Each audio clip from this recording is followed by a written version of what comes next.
Hello, I'm Sarah. This is Hardcover Hearts, and I'm here with a recent reads video.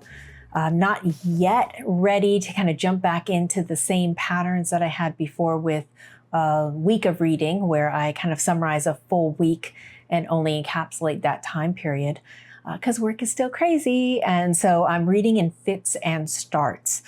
But hopefully very soon I'll be able to get back into that pattern. In the meantime, here are some recent reads that I have read that I wanted to talk about. The first one is something I got from NetGalley. I was very happy when I was approved to read this because I admire and find this author very interesting. This is Roman Stories by Jhumpa Lahiri, and this was translated by Todd and her as well. If you know anything about Jhumpa Lahiri, she is a woman of Indian descent who has lived in America for a long time. English is her second language, but Italian is kind of like her love language. She has fallen in love with Italian about a decade ago, if not a little more, and fully immersed in it, so much as moving her family to Italy and submerging herself into the culture, into the language, writing books in Italian, and then having other people translate them into English. I think she's also a professor at Columbia. So she's quite an interesting writer and thinker. And given that I have started Italian classes, anytime I can get something set in Rome or set in Italy, it's always a win. And my understanding is that she also wrote these in Italian and then had it translated into English. And so for that, I count this as part of the Women in Translation kind of redo of since I wasn't able to get to them last time. So what I've been experiencing this year is that I wanted to put short stories more in the forefront because I really have always felt that I just didn't get them. I didn't understand them. I know people rave about them, and I just felt like I was having FOMO, which I don't get very much.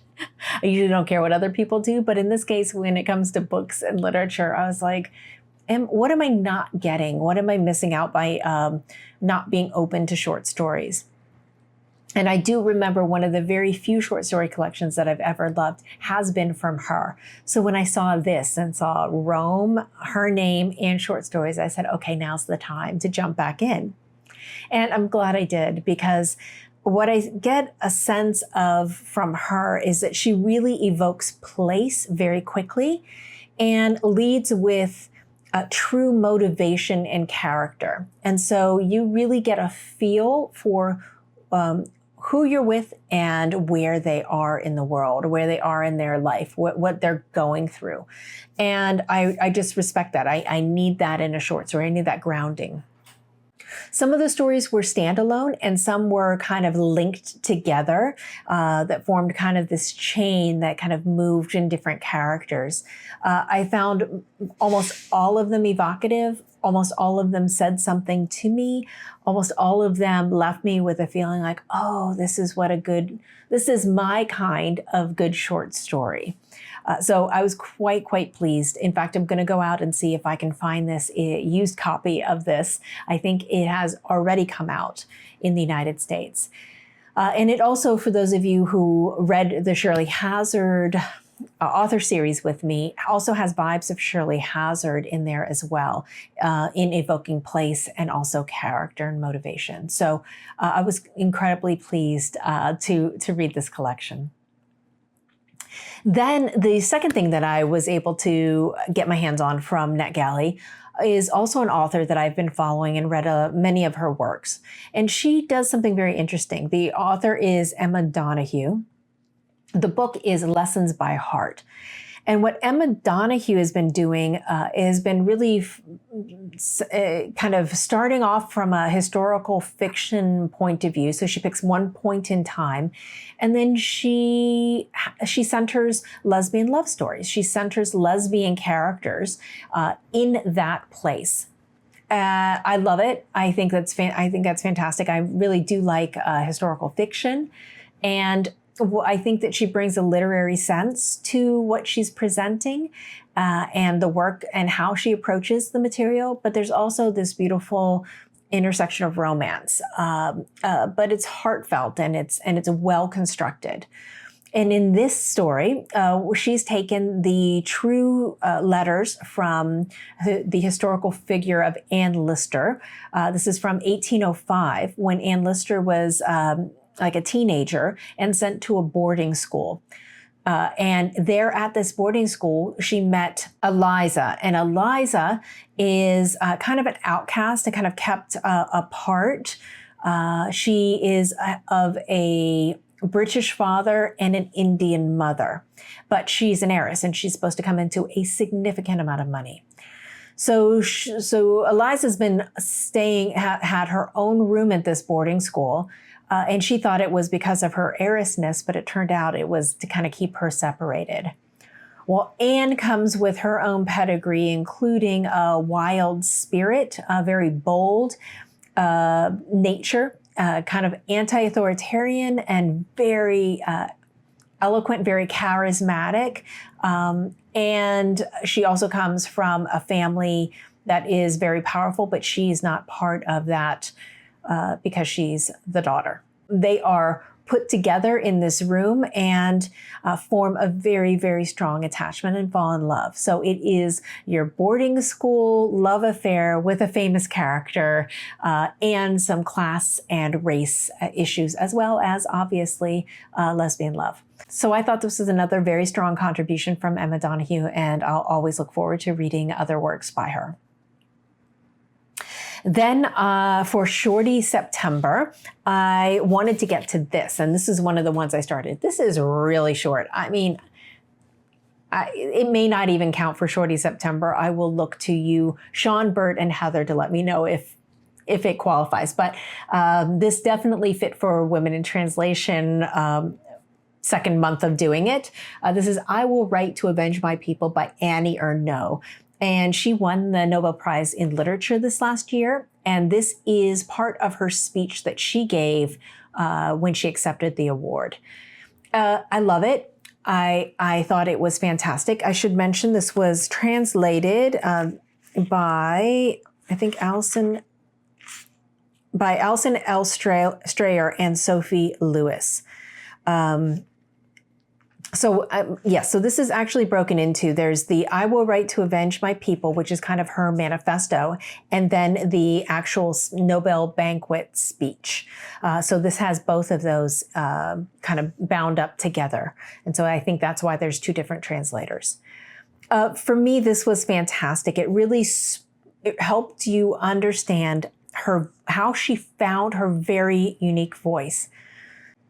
So Annie Ernaux started off writing fiction, but really deeply personal fiction that really spoke to her experiences. But then she realized that she had an opportunity to be more philosophical about the effects of memory and to dissect her memories from the place that she was in at that moment and looking upon herself as a different person, not as a continuation of the same person, but not put the mist and the haze and the romanticism and the nostalgia that usually comes from memoir writing. She strips all that artifice away and doesn't judge her earlier self. She just writes about what's happened and how she thinks about the experiences and what she's feeling, the emotions, but not from an emotional way of writing. It's very interesting and it's very different. Some people called it cold, a little clinical, and that's why, that's why, but it's fiercely purposeful. And in this book, she talks about how she eventually found that voice that we come to know as the Annie Ernaux style, and all the different ways that she could have been thwarted in this process because of lack of money, lack of time, obligations, family, having to work, and all the difficulties that put on her because of her gender and because of her class. She didn't have the luxury of having a room of her own and money to set aside in order to do this. She had to fit it in. And you see how many times we almost didn't get her. We didn't get her, this voice, this outpouring, this work, because of all the things that she had to fight against. But she is a fighter, and I'm very happy that we have all of her work. So for me, this was just a great, it would be a great introduction to understanding and kind of reading her voice, because I think it will help you in future ones. But I think it also is something that makes you think about her place in history as the first French woman to win the Nobel Prize for Literature, and I think the first in a significant number of years French person at all. So she really is doing something phenomenal for French literature, and we have her today. So quite exciting. Then next up, I have been recently really interested in annotation. I posted something about this on Instagram, where I read recently, and I read something and then I saw a video about how when you annotate a book, you're actually forcing a conversation between yourself and the writer. And you're reading very purposefully. You're reading and commenting on what's there at the sentence structure, at this very close reading type of approach, and how it can enhance your reading, how it can help you see things that you hadn't seen before or wouldn't have seen if you just read it through. Now, I think most of you know I'm a big I'm someone who uses tabs like a mad woman here. Not sure if you can see all of the tabs here. And I do that as part of my buddy reads, and just as I'm going through to kind of help remind me of things. And I have a Hobonichi journal that I journal in as I'm reading. But it's, this is kind of like something, it's like that plus. So I found a book that I wanted to start with. First, I went out and I found a couple books that I want to reread. And so that'll be part of my plan for next year. This is the year of short stories. That's going to be the year of rereading. And I thought those would be perfect too. But I didn't, all of a sudden, I just got this inspiration that I wanted to start. And I had a book that I knew I wasn't going to get rid of, because that's the other thing. I'm incredibly cheap. So if I read a book and I'm not like astounded by it and want to reference it again or want to go back to it, I'll probably sell it to a used bookstore. The amount of bags that I have sitting right there that are going to go later today or tomorrow to the used bookstore it's intense. So I try to do this purge out, and then I get credit, and then I can use the credit to get more books, and it becomes like this lovely cycle of reading. But this book I knew I was going to keep because it's part of the Shakespeare and Company year of reading that I got. And so many of you said that it was amazing. So I knew that this was going to be one of them that I would keep anyway. This is Cold Enough for Snow by Jessica Ah. And this is a Fitzcarraldo edition. So as I started reading, my approach was going to be, I got these really fantastic highlighters. These are Faber-Castell kind of glittery, subtly shimmery, glittery highlighters, and absolutely love them. And they're rich enough. But not too dark, right? And so just perfect, and a little bit of shimmer through. So I have these, and then I have my handy dandy Muji pen, super simple pen. This is 0.38 size. And I just said, okay, let's do this. I knew I would want to highlight anything that gave me insight into character. I always like that. So I decided, okay, that would be one of the highlight colors. And then the other color would be something that I felt was important about the theme that they were trying to say. And then I would underline kind of repetition and circle motifs. And so that's kind of how I approached it. And I'm trying to see if I can find a good, yeah, here's a good page. So we have some of the gray here, and we have some of the gold here. I'm not sure if you can see the little bit of shimmer sparkle.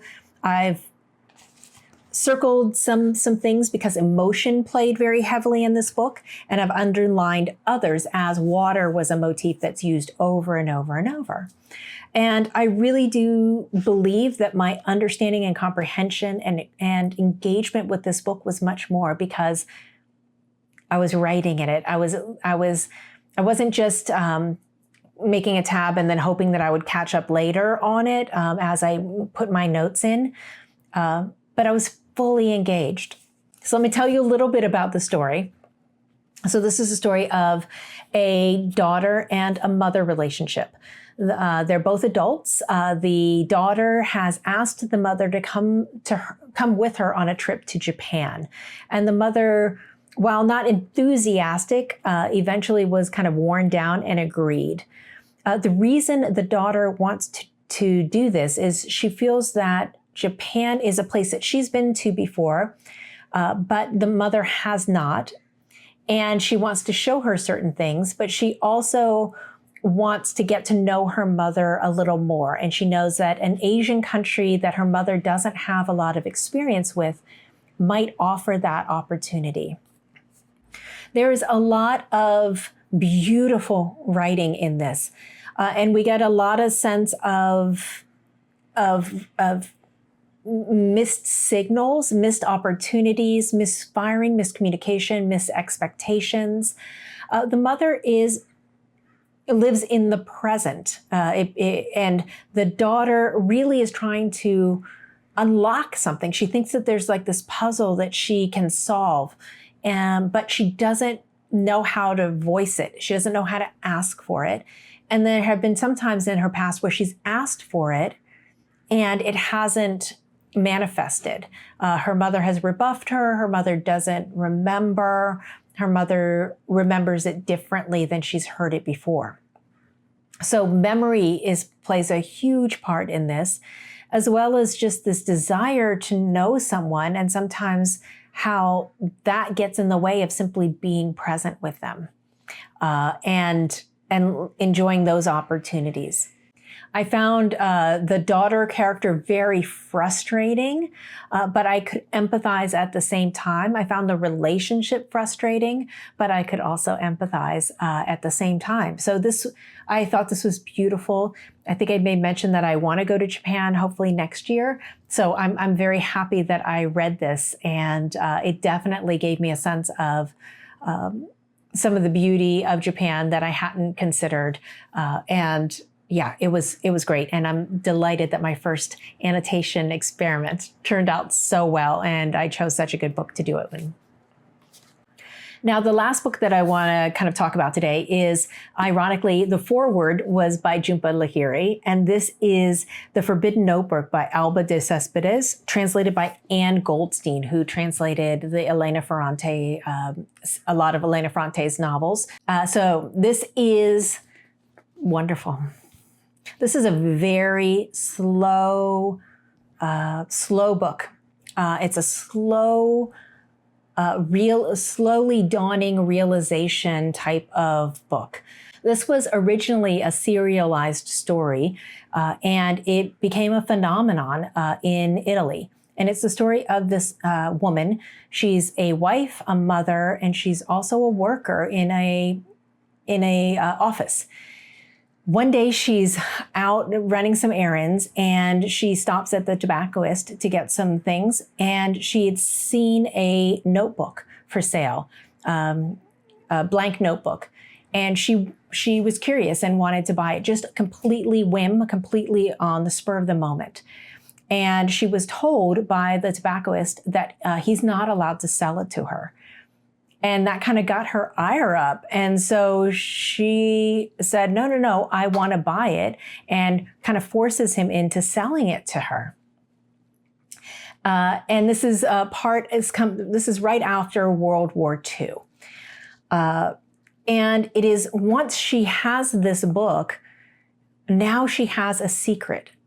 She has been living her life so transparently at the service of every single person around her. Her mother, her husband, her late teen children, a son and a daughter, as well as at her office. And she really has nothing of her own, nothing except for this book. And immediately it becomes both a weight, because now she has a secret, and she's never been someone to have secrets, and it feels wrong to her. But it also draws and compels her. So she has to find ways and times to write in it and carve a little piece of her life for herself. And it's in doing this that she recognizes something that she had always just kind of pushed aside. And that is that she's not necessarily fulfilled or happy, but it would never have dawned on her to even have that thought, because she never took the time to reflect. So it's really about the power of self-interrogation, of reflection. And it also is a testament to the changing times. So she has a very strained relationship with her daughter, and her daughter is doing the types of things that I think she's afraid of. She's afraid of, but she would like to do for herself. She just doesn't know it yet. And it leads to very interesting, very frustrating one foot forward in identifying something, and a couple of steps back once she has these cultural, societal reactions that she's been based on what she's been brought up to think and know. It was great. This book was great. It's a slow, like I said, it's a slow reveal. It's a slow, you really get to know the characters. You really feel for her. It's not, it feels of its time as that type of book that would be serialized, that you would get little pieces. It's called a domestic book, a domestic novel, which I kind of don't like those, but I think it does speak to the fact that that's kind of where she was rooted, is in the domestic world. I thought it was great, and I have a NetGalley of this author's latest book that's been translated. And so I'm looking forward to getting to that.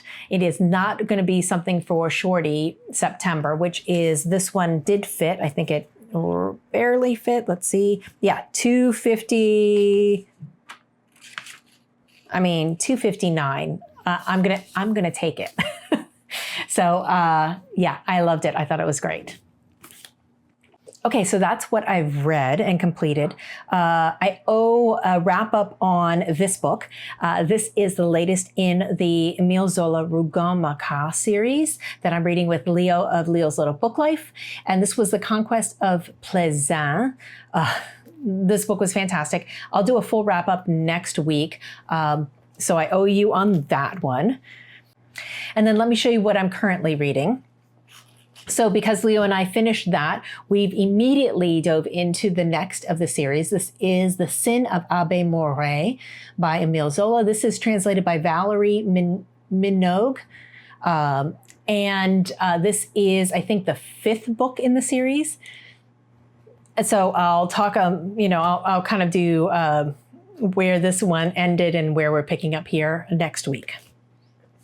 Then for my continuation of Women in Translation Month that I didn't get to do, I'm delighted to pick this one up. This is Claudia Piñero's A Little Luck, translated by Frances Riddle, by Charcot Press. I think I've mentioned before that Elena Knows is one of my most favorite books of last year. So I've been really interested in getting into this. So far so good. I'm about a third of the way through and look forward to spending a little bit more time today on it. But it's about a woman who returns to Buenos Aires after being away for many years, about 20, and something horrible happened. She has fled, and she's been living in Boston, and she has a new face, she says, new eye color because of contacts.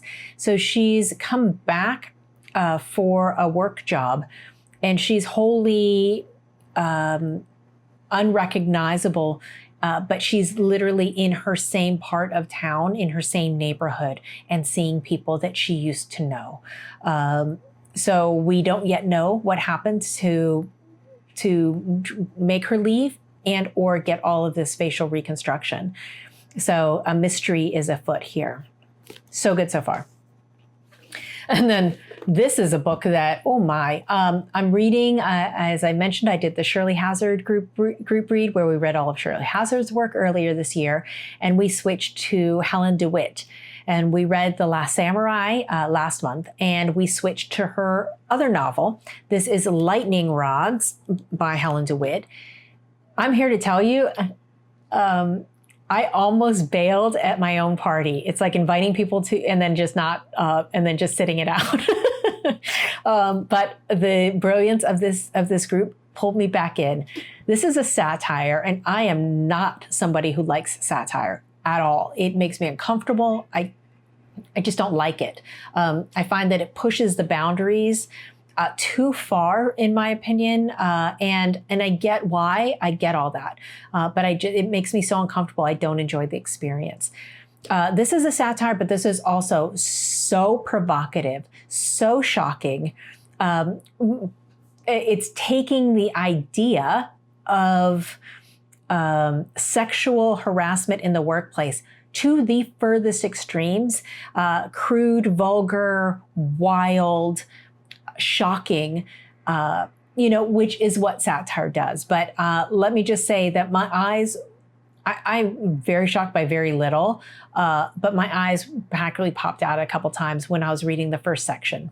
The group convinced me to stay with it, and because I figured, just as with short stories, that if I'm going to learn about satire, if I'm going to explore this as a type of writing genre, who better to do it with than the brilliant people that I've been reading with for a good long time now. So they've kept me in. I just checked in. We're at the halfway point, and I'm learning. So that's good. I'll have more to talk about this later on.